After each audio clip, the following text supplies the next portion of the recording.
நெல்லை, தென்காசி, தூத்துக்குடி, கன்னியாகுமரி, விருதுநகர் ஆகிய 5 மாவட்டங்களில் மின் கட்டணம் செலுத்த வேண்டியவர்கள் வரும் 20ஆம் தேதி வரை தாமத கட்டணமின்றி மின் கட்டணம் செலுத்தலாம் என அறிவிக்கப்பட்டுள்ளது.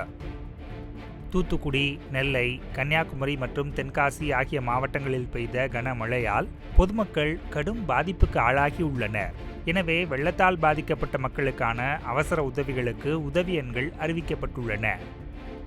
இதனைத் தொடர்ந்து தென் மாவட்டங்களில் தொடர் கனமழை காரணமாக தமிழக அரசு சார்பில் பல்வேறு முன்னெச்சரிக்கை ஏற்பாடுகளும் மீட்பு பணிகளும் மேற்கொள்ளப்பட்டு வருகின்றன.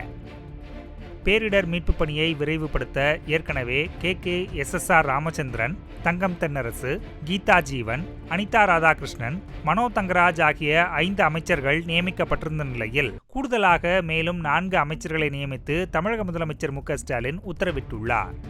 அதன்படி ஏவாவேலு, உதயநிதி ஸ்டாலின், ராஜகண்ணப்பன், மூர்த்தி ஆகிய 4 அமைச்சர்களை முதலமைச்சர் நியமித்துள்ளார். அவர்கள் 4 பேரும் விரைந்து சென்று மீட்புப் பணிகளை விரைவுபடுத்த முதலமைச்சர் அறிவுறுத்தியிருக்கிறார்.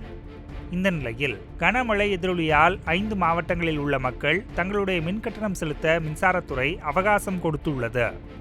அதன்படி நெல்லை, தென்காசி, தூத்துக்குடி, கன்னியாகுமரி, விருதுநகர் ஆகிய 5 மாவட்டங்களில் உள்ள மக்கள் இன்று மற்றும் நாளைக்குள் மின் கட்டணம் செலுத்த வேண்டியவர்கள் வரும் 20ஆம் தேதி வரை தாமத கட்டணமின்றி மின் கட்டணம் செலுத்தலாம் என அறிவிக்கப்பட்டுள்ளது. செய்திகளை உள்ளது உள்ளபடி தெரிந்து கொள்ள ரெஃப்ளெக்ட் நியூஸை சப்ஸ்கிரைப் பண்ணுங்க.